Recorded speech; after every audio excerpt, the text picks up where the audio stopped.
Baik, sebelum saya mulai, anak-anak, selama pembelajaran saya tidak menginginkan kalian hanya menampakkan sebagian wajahnya. Jadi yang sesuai peraturan dari sekolah, tampilan di layar Zoom adalah wajah dan setengah badan. Silakan yang belum memposisikan seperti itu, silakan dirubah. Karena nanti ketika ada pelanggaran, tidak ada komplain ya. Karena harusnya kalian sudah paham aturannya seperti apa.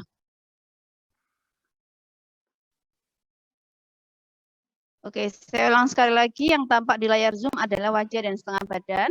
Jika nanti ternyata dari pendamping ada laporan pelanggaran, saya harapkan tidak ada komplain, karena sudah kita sepakati di awal. Begitu ya.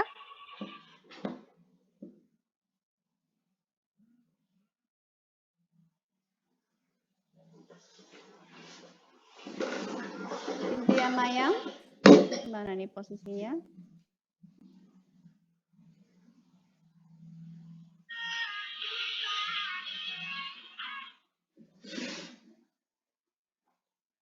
Baik, Nana, Assalamualaikum warahmatullahi wabarakatuh. Waalaikumsalam warahmatullahi wabarakatuh. Iya, gimana kabarnya hari ini, sehat? Sehat. Sehat ya, Alhamdulillah Nana sehat semua. Semoga nanti ke depannya kita juga semakin sehat dan bisa bertatap muka secara normal. Baik, anak-anak, sebelum pembelajaran pada siang hari ini kita mulai, kita baca, bentar saya ambil foto dulu. Kita baca basmalah bersama-sama. Bismillahirrahmanirrahim. Baik, anak-anak, hari ini saya akan mereview ulang materi pembelajaran kita yang sebelumnya disampaikan oleh Miss dan Mr. PPL ya. Jadi akan saya review ulang biar nanti kalian lebih paham apa itu materinya. Oke, biar materinya lebih paham dan sekaligus mengambil kesimpulan dari materi yang sudah kita bahas sebelumnya. Ada dua, yaitu iman kepada hari akhir dan iman kepada qada dan qadar. Setelah itu nanti kalau ada pertanyaan silakan ditanyakan anak-anak. Kalau nggak ada berarti kita lanjut ke bab selanjutnya, gitu ya. Nah,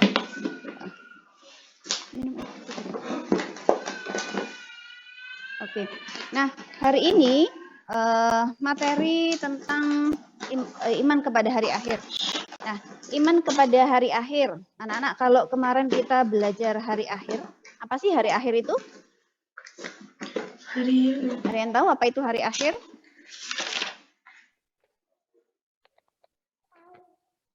Ada yang tahu anak-anak hari akhir? Kiamat. Oke, kemarin kita belajar dari Miss dan Mr. PPL ya. Kalian belajar tentang hari akhir itu seperti apa, tanda-tandanya hari akhir, kemudian apa yang harus kita lakukan dalam menghadapi hari akhir. Nah, hari akhir di sini yang kita pelajari ini sebenarnya ada tahapan anak-anak berkaitan juga dengan tahapan alam.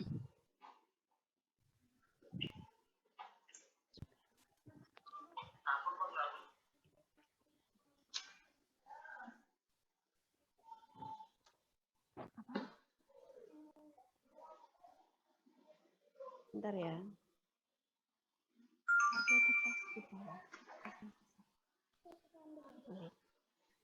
Baik, saya lanjutkan.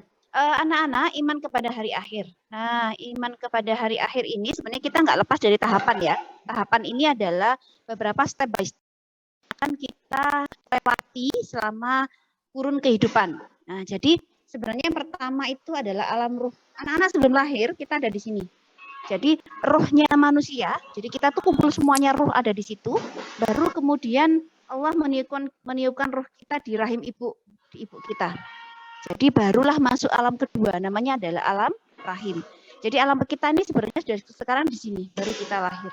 Ini baru tahapan ketiga. Nah, ternyata kita ini sebagai seorang manusia sudah melewati tahapan yang ketiga. Di sini panjang nggak, Miss? Kalau dibilang tiap orang nggak sama ya, karena deadline-nya tiap orang beda-beda.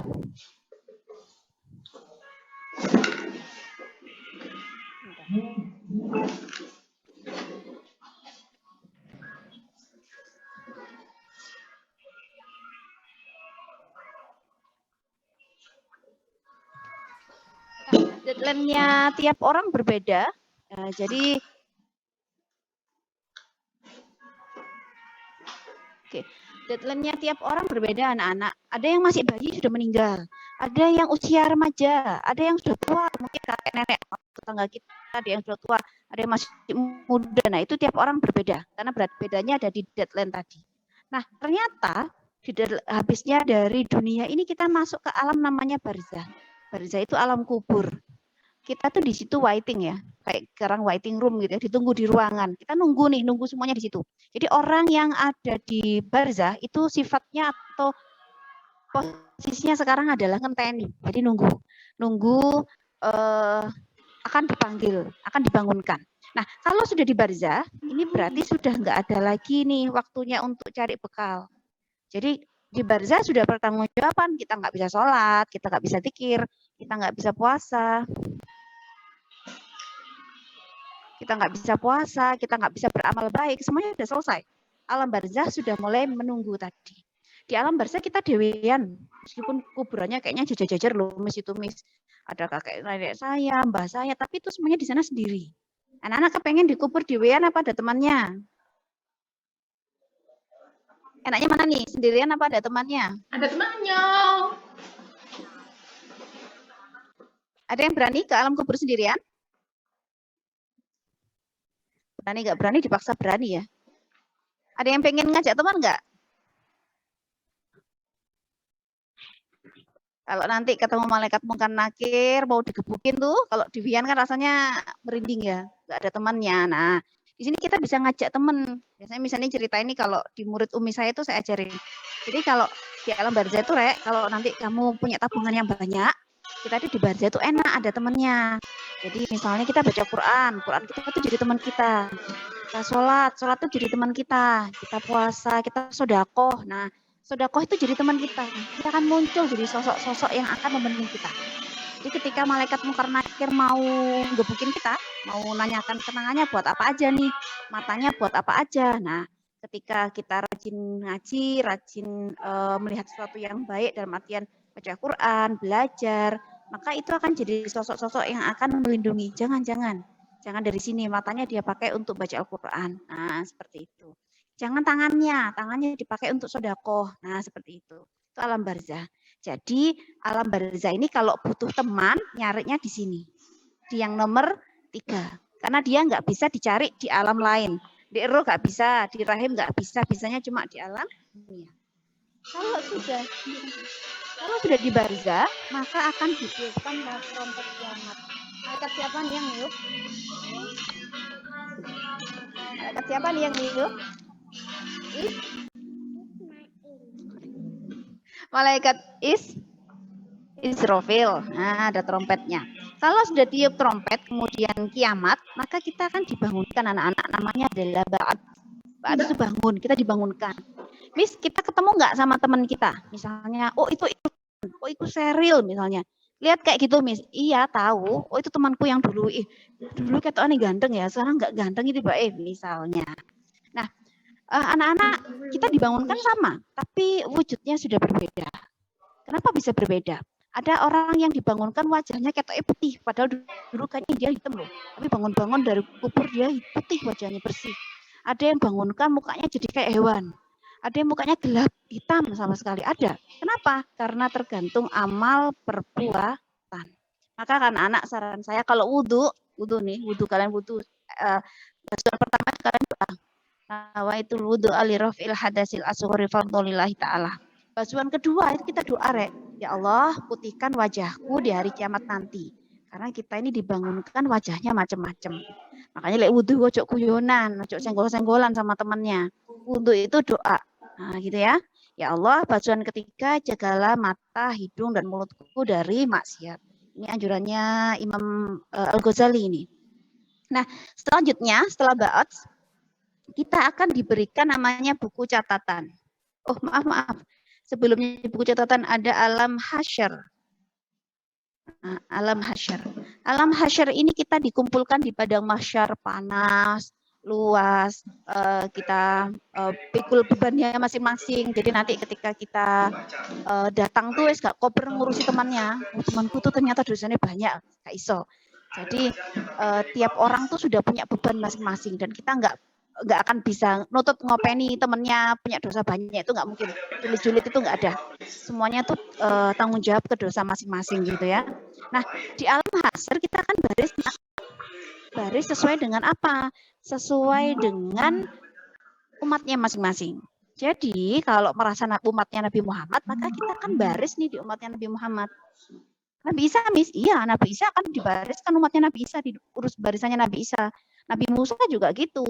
Jadi kalau kita umatnya Nabi Muhammad, maka kita akan baris di barisannya umatnya Nabi Muhammad.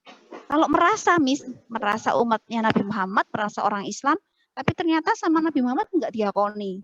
Sopo ya sing pojokan itu ya, kok nggak kenal. Ada nggak kayak gitu? Ada. Kenapa bisa ada? Nggak pernah sholat, nggak pernah baca syahadat, nggak pernah baca sholawat, sama Rasulullah nggak diakoni. Dianggap orang kafir. Nah, setelah itu adalah buku catatan. Allah akan berikan buku catatan kita, anak-anak.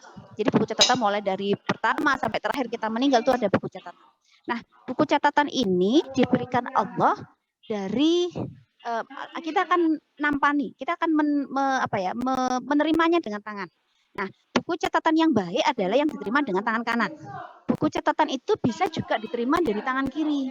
Bedanya apa? Kalau dari tangan kanan, insya Allah kita masuk surga. Nah, tangan kiri ini mampir sih, dolan sih, main-main dulu di neraka kalau dari tangan kiri. Yang fatal adalah kalau buku itu kita terima dari belakang punggung nih, kayak gini, muter badannya, tangannya. Kenapa, Miss? Kalau kayak gitu itu fatal di neraka. Jadi kalau kita terima bukunya dari tangan belakang punggung, jadi belakang punggung kita, maka itu fatal, kita akan berada di neraka. Nah, bisa seperti itu bisa, dan kita nggak bisa milih. Oh, saya tak pokoknya tangan saya yang kiri tak umpetin, tangan kanan aja yang tak munculkan. Nggak iso, itu sudah diatur, sudah otomatis. Maka ketika doa, ketika kamu basuh tangan, ya Allah berikanlah kitabku dari tangan kanan, bukan dari tangan kiri, apalagi dari belakang punggung. Sebenarnya doanya pakai bahasa Arab. Ini misalnya kasih bahasa Indonesia-nya aja biar kita mudah. Karena saya biasanya juga pakai bahasa Indonesia. Nah, itu namanya buku catatan. Habis buku catatan kita akan masuk ke alam hisab. Dihitung-hitung. Kita akan ditimbang-timbang dosanya, pahalanya berapa. Baru masuk ke alam asirat. Apa asirat, anak-anak? Kalian tahu apa asirat? Berapa? Coba tadi jembatan. Oke, asirat itu jembatan. Kita akan naik di jembatan. Jembatan itu bisa luas, bisa kecil, bisa sempit sekali, bisa lebar. Itu tergantung amal perbuatan kita. Maka ketika basuh kaki, nah ini ada doanya lagi. Ketika kamu basuh kaki, doanya adalah, ya Allah, mudahkan langkah kakiku melewati Shiratal Mustaqim, semoga tidak tergelincir. Nah, itu doanya. Enak nih, lebih enak lagi kalau orang yang kurban. Kalau kurbannya diterima sama Allah, ini jadi tunggangan. Jadi kita punya kendaraan ya. Kalau makanya kalau kurban tuh cari yang bagus sekali. Ojo sing cilik-cilik, krempeng-krempeng dikurbankan, nanti kamu naiknya yang krempeng-krempeng. Jadi yang badannya sekur, yang gagah, yang keren. Nah, itu kambingnya cari yang seperti itu. Jadi nanti itu buat tunggangan kita.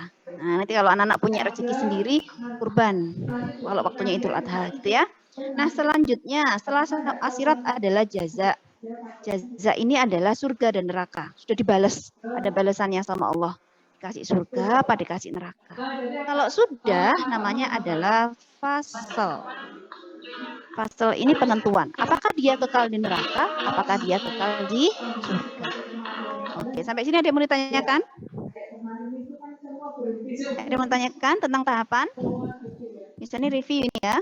Oke, saya hapus. Oke. Jadi anak-anak, apa tujuan kita belajar iman pada hari akhir? Yes, ayo kesimpulan. Apa tujuan kita belajar iman kepada hari akhir? Ada yang tahu? Aku tuh nulis ya.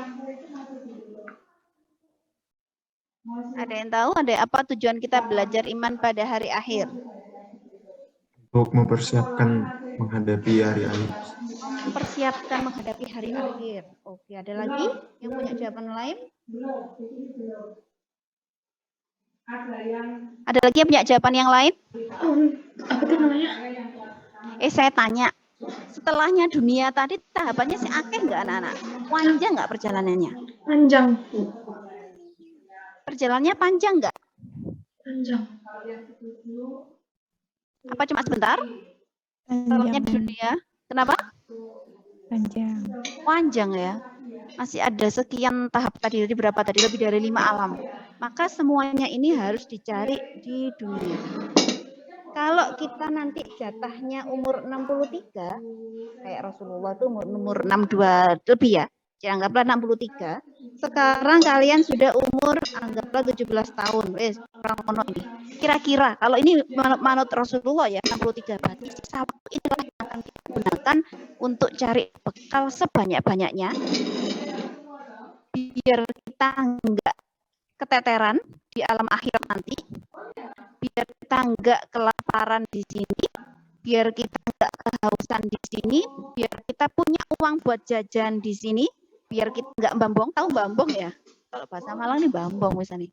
Bambong itu terlantar. Nah, biar kita enggak terlantar di alam akhirat. Maka bekal itu harus dicari di sini.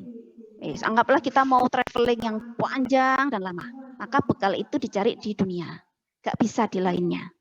Nah, maka kembali ke pribadi tadi, kalau kita mau bikin bekalnya banyak, kita nggak terlantar di sana, siap-siap mulai sekarang, bekalnya diakei.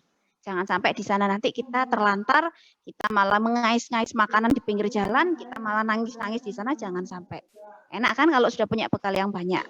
Nah, jadi tujuannya belajar iman kepada hari akhir adalah untuk meningkatkan ibadah.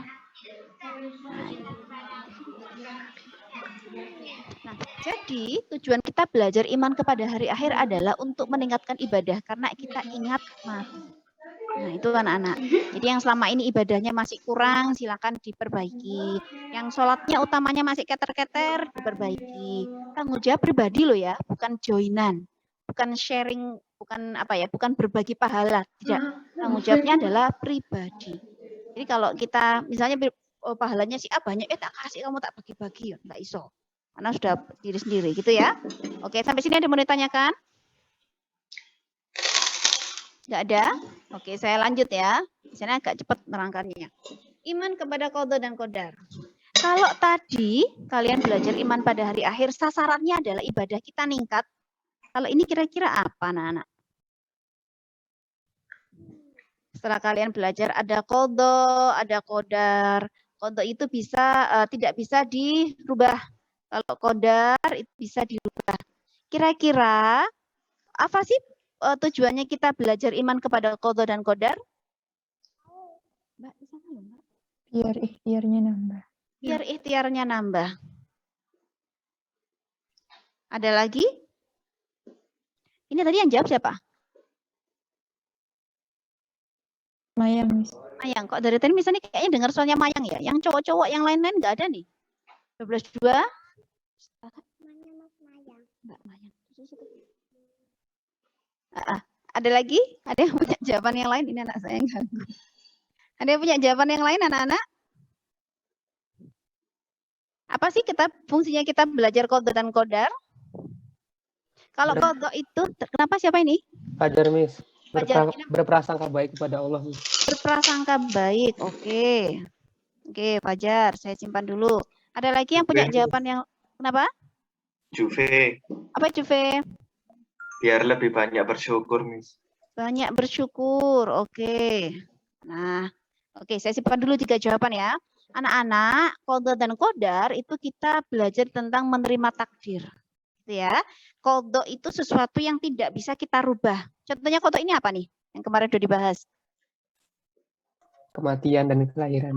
Matian, lahir, mati. Terus? Kelamin, ya kan ya? Kelamin nggak bisa dirubah nih, sampai ngerubah kelamin.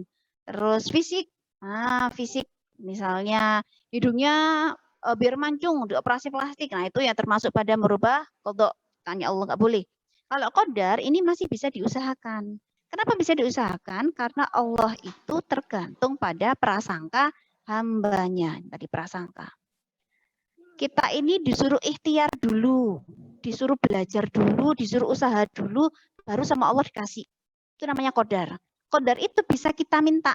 Nah, kalau kamu nanti minta suaminya yang baik, yang alim, ya laki-laki minta suaminya, minta istrinya yang salihah, yang baik, aurat, kamu ngoco dhisik rek. Gitu ya. Ngoco itu melihat, koreksi diri. Saya kira-kira nanti kalau istri saya salihah, pakai jilbab, hafid Quran gitu, pantas nggak ya sama saya? Nah, gitu ya. Jadi harus ngaca dulu. Ngacanya tadi apa? Tujuannya ada ikhtiarnya. Karena jodoh mati itu nggak akan jauh-jauh dari aktivitas kita. Nah, nih kemarin ada yang tanya, Miss, jodoh itu kalau itu nggak bisa dirubah apa nggak bisa dirubah? Kemarin misalnya dengar ada yang tanya itu di kelas berapa itu saya lupa, ke PPL. Jodoh itu bisa dirubah atau tidak bisa dirubah? Oke, sebentar ya.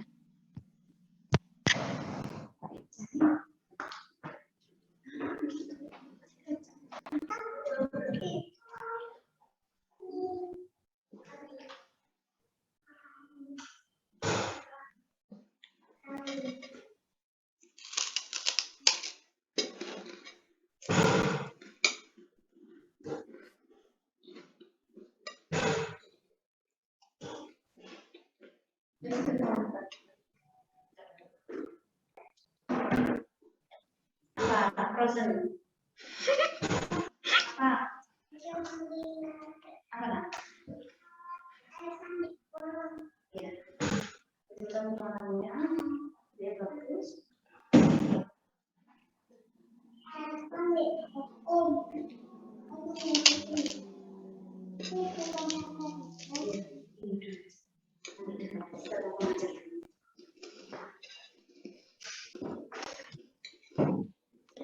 Oke, saya lanjutkan ya. Oke, anak-anak, maaf, anak saya minta diperhatikan sebentar. Nah, jodoh rezeki itu nggak akan jauh-jauh dari apa yang kita lakukan, ikhtiar kita. Itu garis bawah ya anak-anak. Jadi nanti kalau kita kepengen jodohnya yang baik, rezekinya yang baik, cari tempat yang baik. Kalau kita sering taklim, sering ngaji, maka jodohnya ya akan mirip-mirip seperti itu. Tapi kalau sukanya ke klub, sukanya main game online, terusan, dolanan, nah ya nanti jodohnya akan seperti itu. Rezekinya juga seperti itu. Nah, gitu ya. Jadi,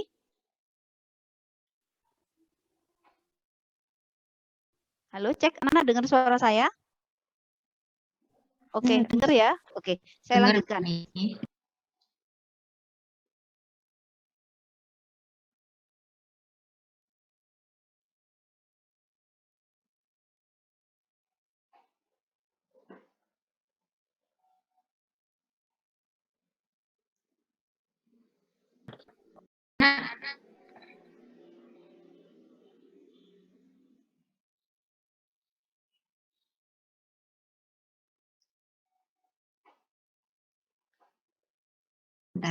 Oke, sudah Miss Anis?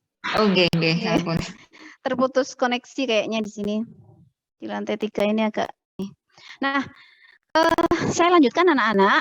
Tadi terkait dengan jodoh ya. Jodoh itu bisa dirubah. Jadi jodoh itu nggak bisa dirubah. Kemarin banyak sih pertanyaan kalau masalah jodoh itu jadinya pertanyaannya panjang ya. Nah, nanti akan kita bahas selanjutnya di materi berikutnya. Nah, jadi tadi ada ikhtiar, ada prasangka, ada syukur. Nah, ini adalah aspek-aspek yang akan kita kerjakan atau kita lakukan di bab qada dan qadar.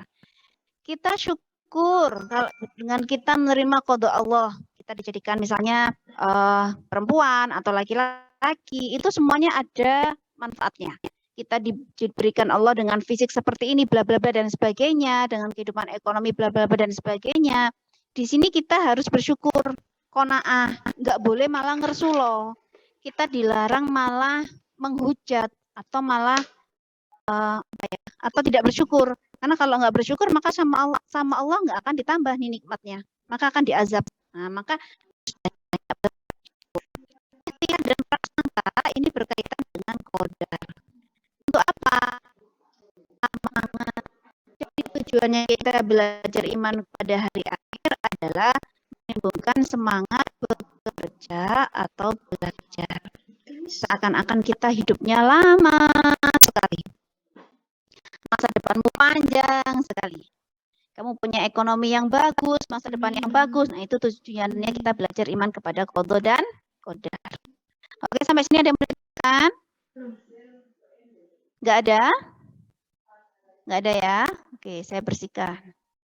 Ini nggak ada paham atau nggak ada gimana ini? Oke, anak-anak, saya masih punya satu bab lagi.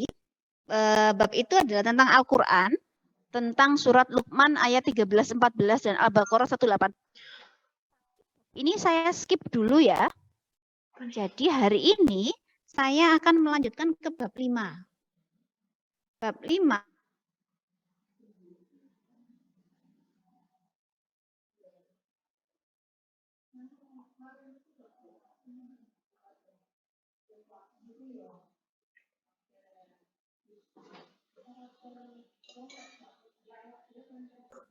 Suaranya Miss Ani ini tidak terdengar ya? Oke. Nando, silakan dinyalakan kameranya. Fernando izin juga.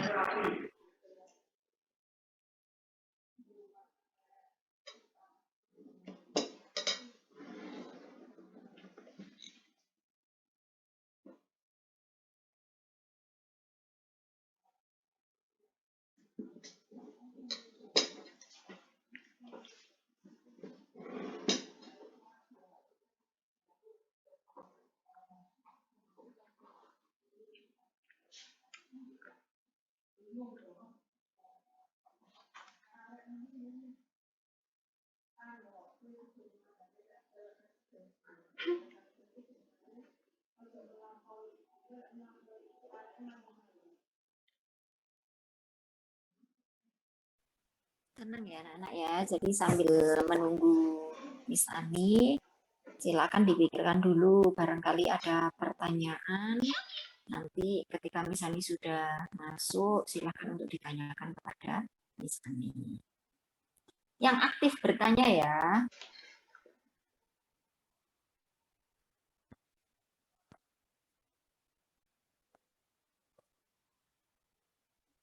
Soalnya ini babnya ini sepertinya menarik sekali. Tadi ada yang bab jodoh ya kalau nggak salah ya. Tapi itu akan dibahas di pertemuan selanjutnya untuk tidak hari ini. Jangan lupa dipikirkan untuk pertanyaan-pertanyaannya sambil menunggu ya.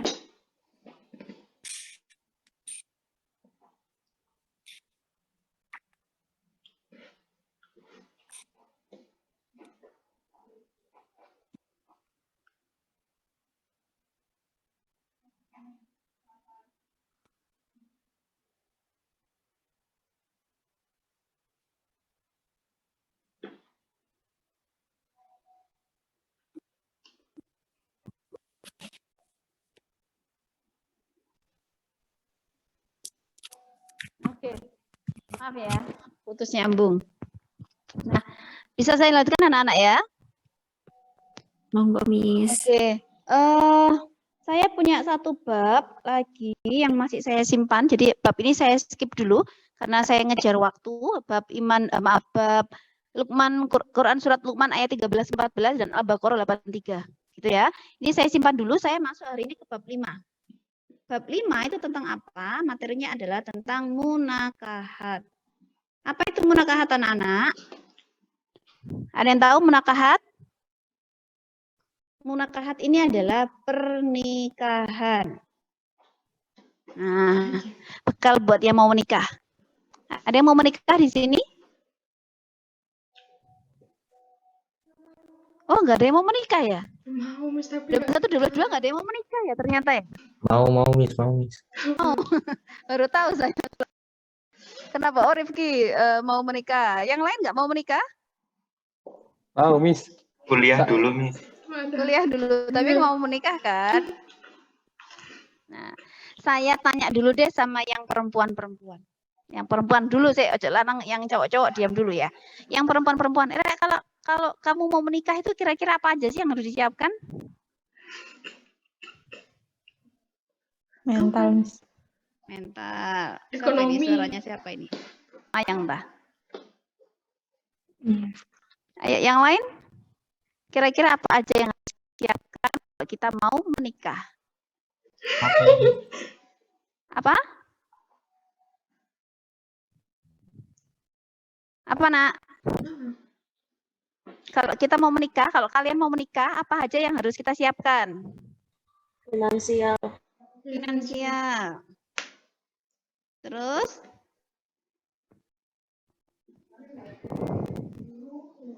Ada lagi? Oh, yang perempuan-perempuan ini jarang yang mau nikah ternyata ya. Nggak ada yang jawab tuh, cuma 2 orang.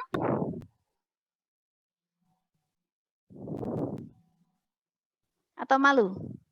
Miss, ada mama saya di belakang saya. Malu mau jawab ya? Saya tanya deh sama Naila. Untung. Emang, kamu kalau menikah apa aja persiapannya, Naila?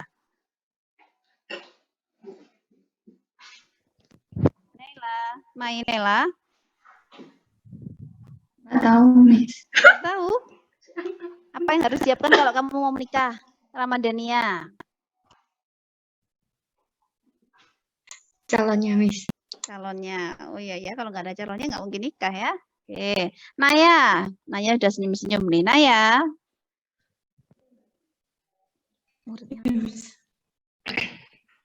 Apa Naya?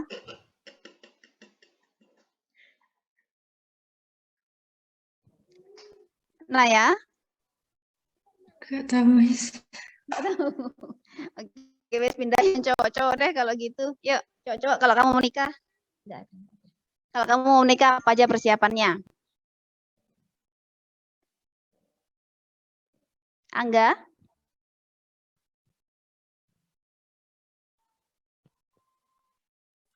Halo?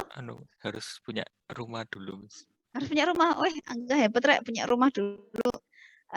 Oke, saya simpan. Farhat. Tempatnya, Miss. Apa? Tempat? Ya, Tempat menikah. ya, Miss. Oh, tempat untuk menikah. Oke. Boleh, saya simpan dulu. Zuhruf. Persiapan mental, Miss. Mental. Oke, mental ya. Sama yang di atas. Satria.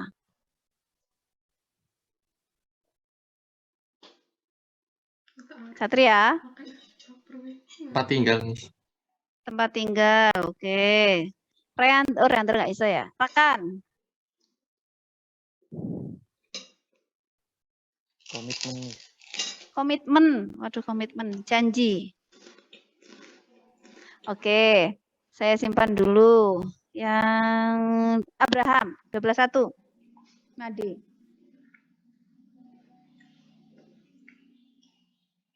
Abraham, kamu kalau mau nikah, persiapannya apa, Le? Nggak tahu. Belum kepikiran, Miss, mau menikah gitu ya. Baik, anak-anak saya simpan jawabannya tadi. Beberapa sudah bagus sekali ya. Jawabannya ada mental, ada calonnya. Ini utama nih, kalau nggak ada calonnya, berarti ini mau nikah sama siapa. Nah, anak-anak pernikahan, kalau saya bilang, di sini pernikahan adalah akad. Jadi pernikahan itu adalah akad. Akad yang menghalalkan hubungan laki-laki dan perempuan yang bukan mahramnya sehingga menimbulkan hak dan kewajiban. Itu nikah. Ya, nikah adalah akad yang menghalalkan hubungan laki-laki dan perempuan yang bukan mahram sehingga menimbulkan hak dan kewajiban. Oke, itu nikah. Jadi ketika nikah itu nggak ada akadnya, batal. Ketika itu nikah pasti halal. Jadi orang laki-laki perempuan tuh pasti halal. Nikah itu ya laki-laki perempuan, bukan sejenis. Laki-laki sama laki-laki nikah ya salah itu ya. Nikah itu laki-laki dan perempuan, bukan mahram. Nah, bukan mahram. Jadi yang bukan mahramnya kita. Jadi kalau mau menikah, karena nanti di pernikahan itu ada hak dan kewajiban, maka persiapan yang perlu disiapkan adalah mental. Nanti kamu tiap hari ketemu dia lagi.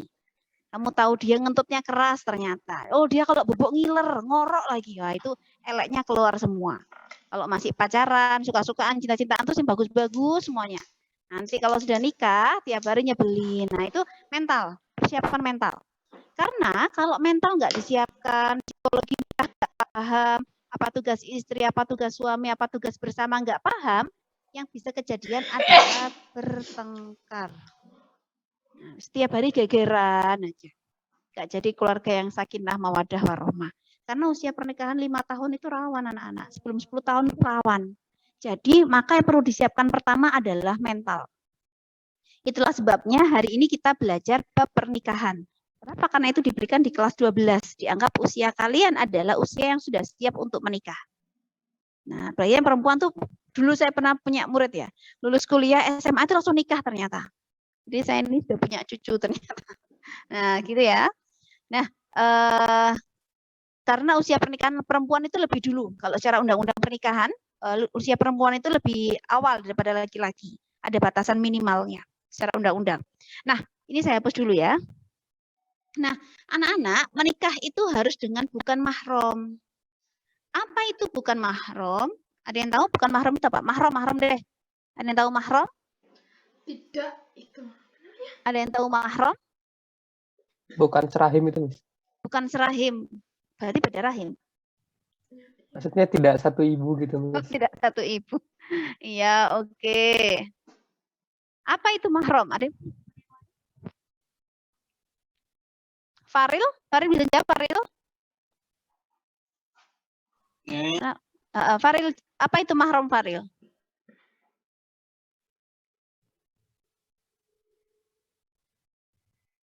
Faril?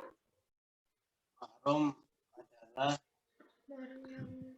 Menurut pandangan kalian, nggak usah browsing, ini materinya gampang kok. Apa itu mahram? bukan satu darah. Bukan satu darah. Nah, mahram itu adalah orang yang haram. Mahram itu berasal dari kata-kata haram, anak-anak.